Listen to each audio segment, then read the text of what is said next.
철학 콘서트 1. 소크라테스.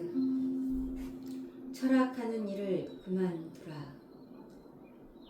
다음으로 신을 믿지 않는다는 제목에 대해 논변할 차례이다.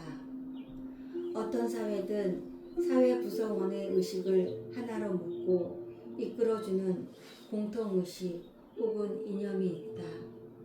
이는 우리는 지배 이념이라 부른다. 중세 유럽의 지배 이념은 기독교 교리였고 조선시대의 지배 이념은 성리학이었다. 지배 계급은 이 지배 이념을 앞세워 민중을 교화하고 순치하며 통치하는 것이다. 그런데 삐딱한 지식인이 나와 임금님 귀는 당나귀 귀라고 나발 불고 다니면 이거 성가신 일이다. 한 사람의 저항적 지식인이 나와 왕후장상의 씨가 따로 있나? 라고 떠들고 다니면 민심이 흔들리기 시작한다. 진시황이 고전을 불태우고 지식인들을 땅에 묻은 일이나 교회가 태양 중심설을 주장한 브루노를 화형에 처하고 갈릴레이를 종신가택연금에 그의 입을 봉한 일이나 스탈린이 레닌의 유언장 스탈린은 무례하여 당 서기적을 맡아서는 안 된다는 내용이었다. 을 본 동료들을 모조리 처형한 일이나 일제가 조선의 독립운동가들을 치안유지법으로 잡아 가두고 그것도 모자라 보호 감옥에 집어넣은 일이나 지금 아테네의 멜레토스와 리콘과 아니토스가 신을 부정했다는 죄목으로 소크라테스를 재판정에 세운 것이나 이거 다 똑같은 거다.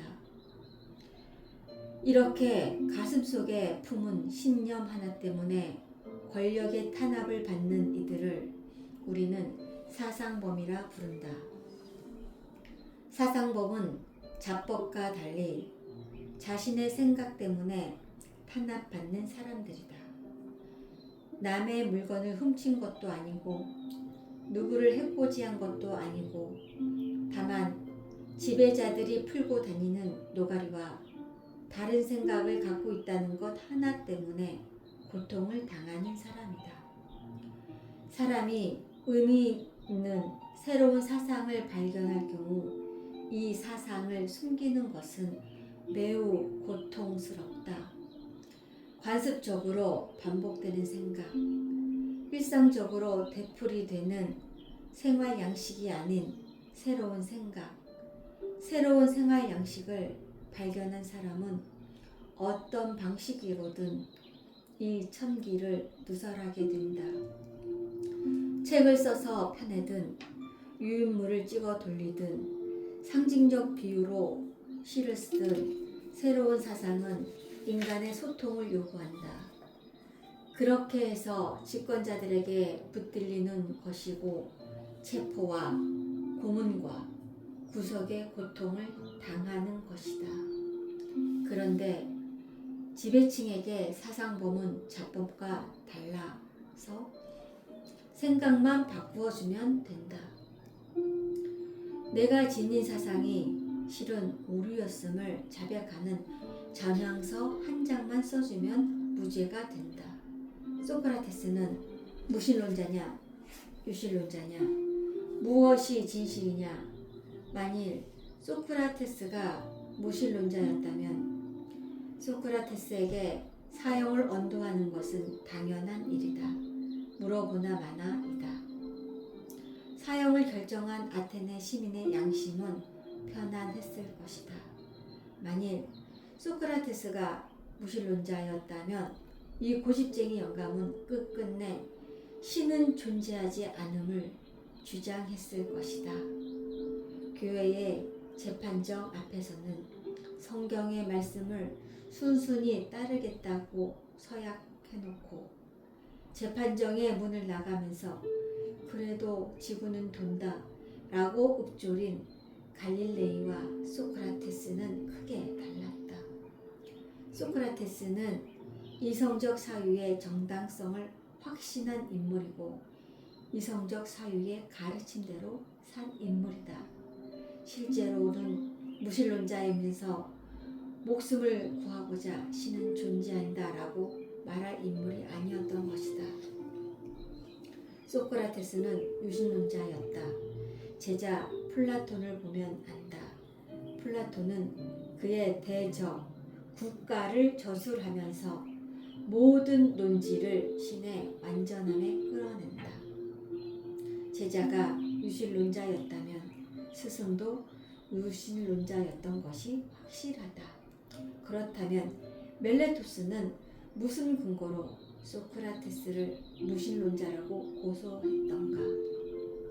소크라테스, 멜레토스, 당신은 내가 신을 믿지 않는 사람이요 신을 믿지 말라고 가르친다고 고소했지요. 멜레토스, 그렇소. 소크라테스, 해와 달이 신이 아니라고 말했다는 거지요. 이 대목에서 우리는 헷갈리면 안 된다. 당시 아테네인에게 해와 달은 신이었다. 멜레토스, 재판관 여러분, 소크라테스는 해는 돌이고 달은 흙이라고 말했습니다. 멜레토스는 참 비열한 인물이었던 모양이다. 해는 돌이고 달은 흙이라 가르친 소피스트가 있었는데 그의 이름은 아낙사고라스였다. 멜레토스가 진정 아테네의 지배체제를 수호하려는 충성심에서 무신론자를 잡아들여 했다면 아낙사고라스를 고소해야 옳았다. 멜레토스는 지금 마녀사냥을 하고 있다. 소크라테스, 허허, 내가 아낙사고라스라도 된다는 이야기인가? 비열한 자들과 눈변이 되지 않는다. 진실을 밝히는 일엔 아무 관심도 없는 이들을 노리는 것은 사욕을 챙기는 일이기 때문이다. 소크라테스는 이어 아테네인을 훈계한다. 신이 지시하는 일이라면 그 어떤 위험을 무릅쓰고라도 실천하는 것이 이성적 인간의 태도라고 말이다. 이어 소크라테스는 죽음을 호출한다. 당신들이 나에게 사형을 내린다 해도 이 소크라테스는 눈 하나 까딱하지 않는다는 것이다. 죽음을 두려워하는 것은 현명하지 못한 자의 어리석은 사고라는 것. 죽음을 나쁜 것으로 아는 당신들의 천박한 사고야말로 무지의 산물이라며 재판관들을 훈계한다. 아니, 질타한다. 유죄 판결도 두렵지 않으며 사형 판결도 두렵지 않다는 것이다. 배째, 상대가 무섭게 덤벼들면 덜컥 겁이 난다. 지금 두려워 떨고 있는 자는 재판관들이다. 멜레토스를 앞세워 소크라테스를 고소한 자는 아니투스였다. 아테네인의 신망을 한몸에 받고 있던 중견 정치인 아니투스. 자신이 당한 수모를 안갚음하기 위해 이 영감탱이를 재판장으로 불러냈던 아니투스. 하지만 자기는 뒤에 있고 멜레토스를 앞세워 소크라테스와 다투도록 원격 조종하고 있는 아니토스. 이거 아닌데? 사태가 이상하게 흘러가고 있음을 직감한다.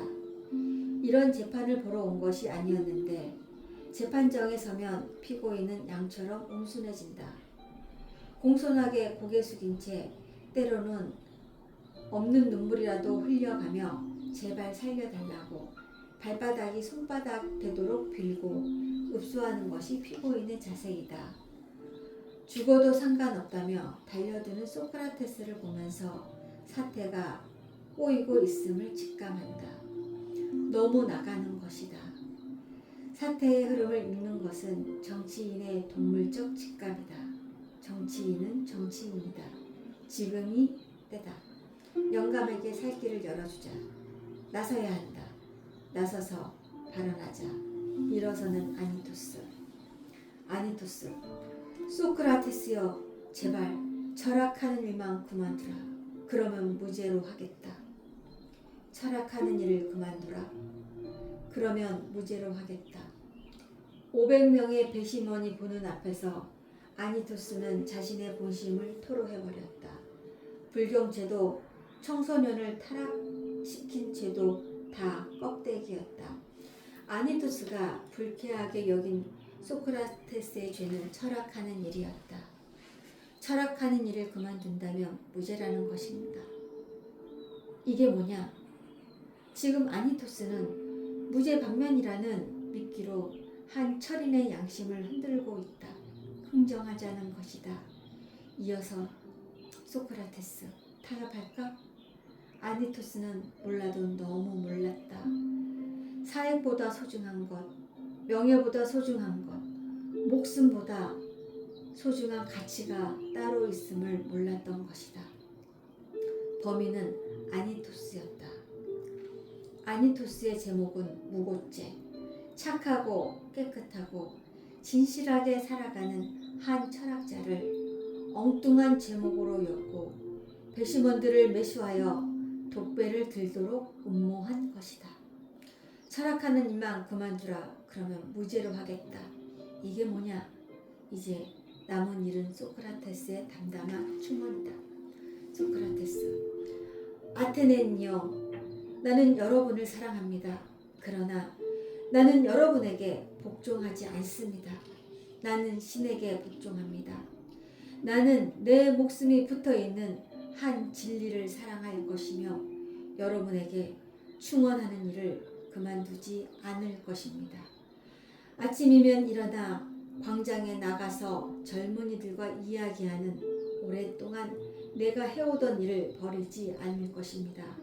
보시오, 그대들은 위대하고 지혜롭고 씩씩한 나라 아테네의 시민입니다. 우리의 선조들은 그렇게 나라를 세웠고 일구었으며 그런 자랑스러운 나라를 우리에게 물려주었습니다. 지금 여러분의 정신 상태는 어떻습니까? 장상구처럼 온통 돈벌이에만 눈이 멀어 있지 않습니까? 참된 명예에 대해서, 진리에 대해서, 그리고 고매함에 대해서는 아무런 신경도 쓰지 않는다면 이것이야말로 부끄러운 일 아니겠습니까? 2400년 전 아테네 아고라의 한 법정에서 울려 퍼지는 소크라테스의 충언은 시간과 공간을 초월하여 우리의 가슴을 후빈다. 사람보다 돈을 숭배하는 나라, 물신 숭배의 나라, 대한민국 국민은 소크라테스의 충언을 조용히 음미해야 한다. 약은 쓰다. 소크라테스, 여러분은 덩치가 크고 혈통이 좋은 말입니다. 그러나 덩치만 크고 굼뜬 말입니다. 이런 말에게 착 달라붙어 괴롭히는 등해가 필요합니다. 나 소크라테스는 여러분의 등해인 것입니다.